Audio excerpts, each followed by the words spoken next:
अगर किसी कंपनी की कंप्लीट इंफॉर्मेशन आपको जाननी है तो ये 5 चीजें आपको उस कंपनी के बारे में जरूर जाननी चाहिए। पहला है क्वार्टरली रिजल्ट, जिसमें हमें कंपनी की लेटेस्ट परफॉर्मेंस का अंदाजा हो जाता है।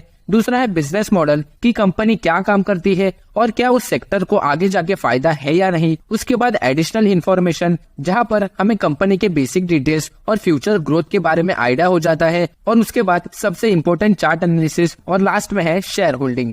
इन 5 के अलावा एक और चीज है जो आपको जानना जरूरी है, वो है लेटेस्ट न्यूज। लेकिन हाल ही में विकास लाइफ केयर में कोई भी इम्पोर्टेंट लेटेस्ट न्यूज निकल के नहीं आई है। तो इस वीडियो में विकास लाइफ केयर को हम कम्प्लीटली एनालाइज करेंगे। अगर आप इस स्टॉक में इंटरेस्टेड हो या फिर इस स्टॉक में ऑलरेडी इन्वेस्टेड हो तो इस वीडियो को जरा भी स्किप करके ना देखें, और चैनल पर नए हो तो चैनल को सब्सक्राइब करना ना भूलें। ये आपके लिए तो फ्री है, लेकिन हमें इससे बहुत फर्क पड़ता है। पहले बात कर लेते हैं इसके क्वार्टरली रिजल्ट के बारे में। कंपनी को सेल्स जून 2022 में 92 करोड़ का हुआ था। उसके बाद सितंबर में हमें एक बहुत ही बड़ा जंप देखने मिला, 132 करोड़। दिसंबर में 134 करोड़। यहाँ तक कंपनी ने अपने सेल्स को अच्छी तरीके से मैनेज किया था। लेकिन मार्च 2023 में हमें सेल्स में एक डिक्लाइन देखने मिला, 118 करोड़।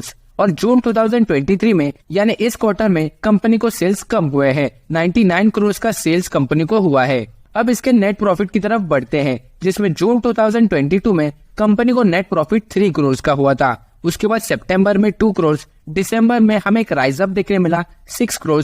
लेकिन मार्च 2023 में अदर इनकम की वजह से कंपनी को 27 करोड़ का लॉस हुआ था। इस रिसेंट क्वार्टर में 12 करोड़ का कंपनी को नेट प्रॉफिट हुआ है। हालांकि सेल्स तो कम हुए हैं, लेकिन कंपनी को ज्यादा टैक्सेस नहीं लगे और 12 करोड़ का नेट प्रॉफिट हमें देखने मिल रहा है। इसका इम्पैक्ट हमें विकास लाइफ केयर के स्टॉक प्राइस पर देखने मिल सकता है। स्टॉक प्राइस में पॉजिटिव मोमेंटम आने की पूरी संभावना है।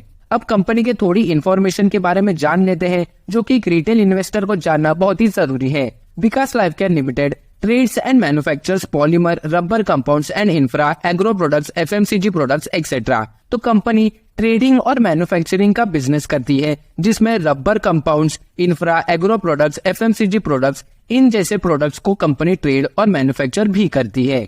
New investment on January 25, 2023, company approved investment of ₹250 crore in Kohinoor foods limited. जनवरी में कंपनी ने एक न्यू इन्वेस्टमेंट किया था, जो कि कोहिनूर फूड्स लिमिटेड में था, और इसकी वैल्यू 250 करोड़ की है।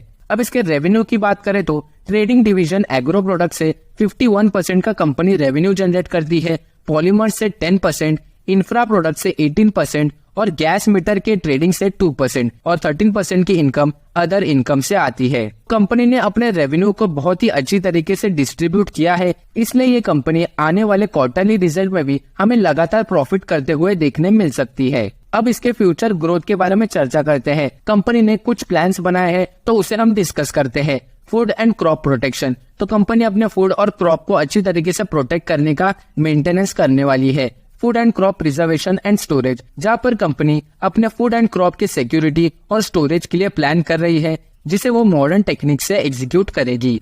कंपनी साथ ही में फैसिलिटीज को भी डेवलप कर रही है, green houses, glass structures, micro irrigation, hydroponics etcetera. तो कंपनी का ज्यादातर ध्यान मेंटेनेंस में लगा हुआ है और वो ज्यादातर इन्वेस्टमेंट मेंटेनेंस पर कर रही है। बेसिक डिटेल्स, कंपनी का मार्केट कैप 4045 करोड़ का है, यानी अभी ये स्मॉल कैप स्टॉक है। स्टॉक का हाई 5.54 रुपीज का था और लो 2.66 रुपीज। प्राइस अभी अपने लो से बहुत ही करीब आ गई है, इसे हम चार्ट में डिस्कस करेंगे। प्रॉफिट ग्रोथ नेगेटिव का है -122%, हालांकि ये नंबर्स जल्द ही चेंज हो जाएंगे। डेट टू इक्विटी रेशियो 0.09 का है, आप इसे डेट फ्री स्टॉक मान सकते हो। रिटर्न ऑन इक्विटी नेगेटिव का है, यानी कंपनी ने अभी तक तो अपने इन्वेस्टर्स को कुछ भी पैसे बना के नहीं दिए। डिविडेंड पे आउट 0%, कंपनी ने अभी तक कोई भी डिविडेंड प्रोवाइड नहीं किया। अब इसके चार्ट की तरफ बढ़ते हैं, लेकिन उससे पहले एक जेंटल रिमाइंडर देना चाहूंगा, जो भी इन्फॉर्मेशन इस वीडियो में प्रोवाइड हो रही है वो सिर्फ मेरा पॉइंट ऑफ व्यू है। इन्वेस्ट करने से पहले अपने फाइनेंशियल एडवाइजर से सलाह जरूर ले। तो इसके पिछले ट्रेडिंग डे में हमें इसमें नेगेटिव रिटर्न्स देखने मिले हैं, लेकिन इसका जो अगला ट्रेडिंग डे है वहाँ हमें एक पॉजिटिव रिटर्न्स देखने मिल सकते हैं, क्योंकि कंपनी का क्वार्टरली रिजल्ट बहुत ही अच्छा आया है। कंपनी लॉस से प्रॉफिट में आ गई है, तो इस स्टॉक में पॉजिटिव मोमेंटम की पॉसिबिलिटी बहुत ही ज्यादा है। इसके 1 ईयर के चार्ट की बात करें तो नेगेटिव 37% के रिटर्न्स हमें देखने मिल रहे हैं। प्राइस 5 रुपए के भी ऊपर चल रहा था, लेकिन अभी 3 रुपए के करीब है। स्टॉक का 52 वीक लो 2.66 रुपीज का है। अगर ये लेवल ब्रेक होता है तो हमें इसमें और भी गिरावट देखने मिल सकती है, प्राइस 2.30 रुपीज तक जा सकता है। लेकिन अभी तो इसका क्वार्टरली रिजल्ट बहुत ही पॉजिटिव आया है, तो इसमें हमें एक बाउंस बैक देखने मिल सकता है। शॉर्ट टर्म के लिए 2.60 रुपीज का स्टॉप लॉस बहुत ही परफेक्ट निकल के आता है, और जिन्हें न्यूली बाइंग करनी है वो भी 3 रुपए के करीब इसे बाय कर सकते हैं, क्योंकि कंपनी का परफॉर्मेंस हाल ही में बहुत ही अच्छा हुआ है। लॉन्ग टर्म की बात करें तो कंपनी को रेगुलरली अपने नेट प्रॉफिट को बढ़ाना होगा, और इसका बिजनेस है जो कि ट्रेडिंग और मैन्युफैक्चरिंग, उसकी कैपेसिटी को भी बढ़ाना होगा, तो ही इसका प्राइस हमें 10 to 20 रुपीज तक देखने मिल सकता है। अब इसके शेयर होल्डिंग को डिस्कस करते हैं, जिसमें प्रमोटर्स की होल्डिंग 11.35% की थी मार्च 2023 में, और जून 2023 में प्रमोटर्स ने अपनी थोड़ी सी होल्डिंग बढ़ाई है। प्रमोटर्स ने 11.35 से 11.40% की होल्डिंग की है। फॉरेन इंस्टीट्यूशनल इन्वेस्टर्स की होल्डिंग कम हुई है 0.33%, और इस क्वार्टर में 0.02%। गवर्नमेंट की होल्डिंग बिल्कुल ही जीरो है, और बाकी की होल्डिंग पब्लिक के पास है। मार्च में 88.30% और जून में 88.59%। तो ये थी सारी इन्फॉर्मेशन विकास लाइफ केयर कंपनी के बारे में। वीडियो अगर अच्छी लगे तो लाइक, शेयर और चैनल को सब्सक्राइब करना ना भूले।